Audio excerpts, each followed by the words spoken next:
Well, it's a beautiful day in May. I think it's May 19th already. Time flies. May to me is like a weekend. You know, you get momentum going, you start putting gardens in, you do garden care, and then it's already August 8th. So I thought it'd be a good time on a beautiful Sunday to talk about Carex. There's a tremendous amount of interest in sedges and Carex, which is really good. But sometimes the interest leads to generalities. So instead of getting into more detail about the sedges and understanding who they are as individuals, we generalize. Oh, they reseed everywhere. And some of them do reseed everywhere. But why do they reseed everywhere? Because there's no competition for them. When you put them in with other plants and you put them in early, certain sedges, they will outcompete and reseed over the other plants you're putting them with.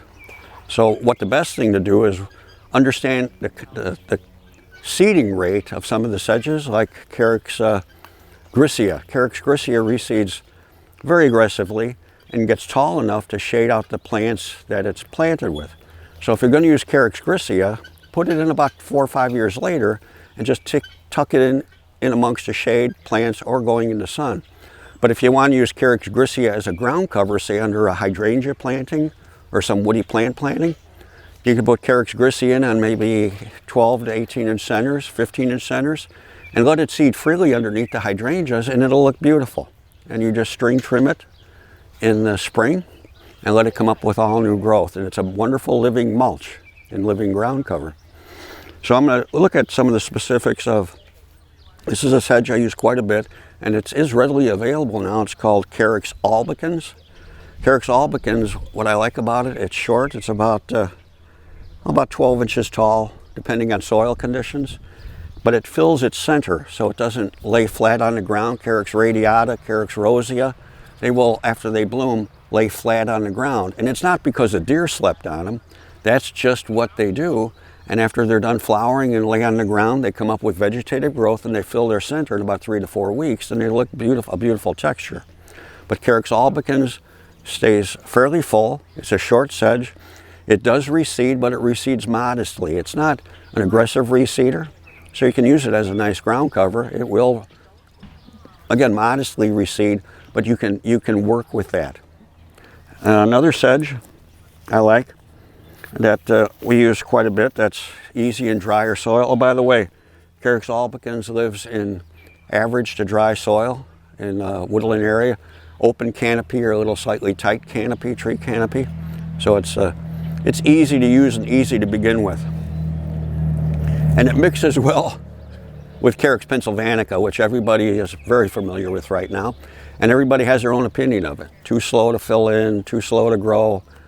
And it doesn't mean it's not a good plant. That just means for you it's too slow to fill in. Whatever your anticipated way of it filling in was, you probably misjudged it, and it doesn't fit your way of being. And that doesn't mean it doesn't fit someone else's way of being. So don't inhibit people from doing something simply because it's not the way you want it to be. And this sedge is Carex montana. And it's a beautiful sedge, stays in clumps. I've not seen it reseed anywhere. I've been using it now for probably 11 years. It's a clumper. It has very nice foliage. It gets around 10, 12 inches tall. Tight clumper, grows in average to slightly moist to slightly and more dry soil. And again, I haven't seen it reseed at all. In fact, everything we do is from divisions. We probably grow about 15 to 20,000 of these a year. And they're clumping, they respect their space. And the foliage mingles nice with albicans because it's a darker green. So you can create all different kinds of impressionistic moments in your woodland area by how you mix the Carex together and what percentage. And one I've really enjoyed probably since the 80s is Carex bromoides. Carex bromoides grows in average to moist soil. It prefers moist woodland. It gets around, sometimes around in moist soil, about 18 inches high, down to 12 inches high. Beautiful seed heads, fills its center. It can get almost 18 inches wide and has a lighter green foliage, nice light green foliage, and it's pettable. All the sedges you can actually pet and play with. They're very sensual plants. And it does reseed, but again, very minimal.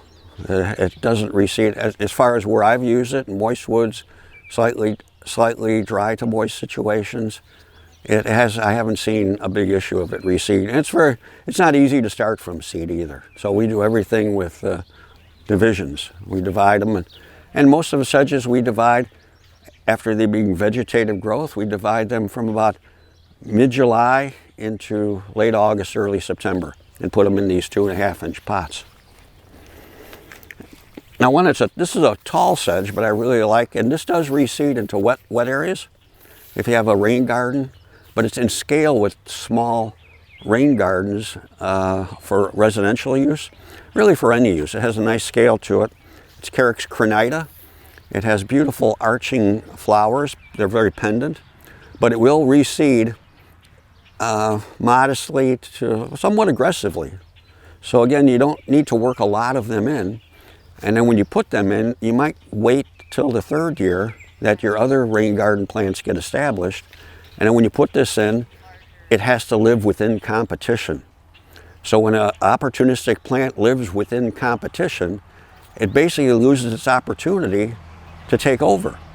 But you have to determine, is that going to be 3 years, 4 years, and then determine how many you put in. You don't need to put a lot of them in, because in the next few years, if there's opportunity for them to come in and seed in, they will, depending on the type of competition you're putting them into.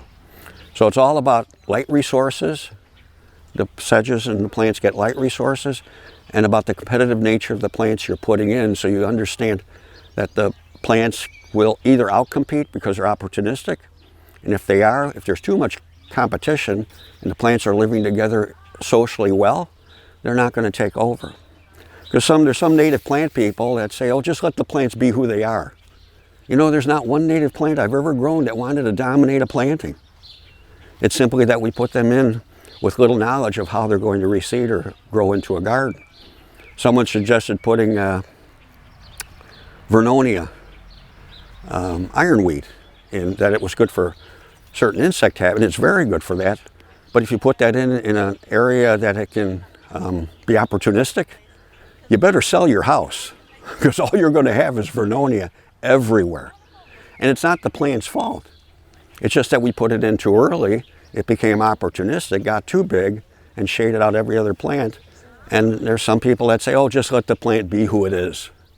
Well, buckle up then. If that's your way of putting plants in the ground, just let them be who they are. You're not going to be happy. And then you might be happy. Maybe you want your whole house to be Vernonia. So there's no indication of what makes somebody happy. So have fun. Come to know the plants, their growth rate, growth habit, and their spreading nature. And when you put them in based on growth rate and growth habit and how they relate to each other socially, it's a much more way of being the joyful gardener. Thanks, everybody.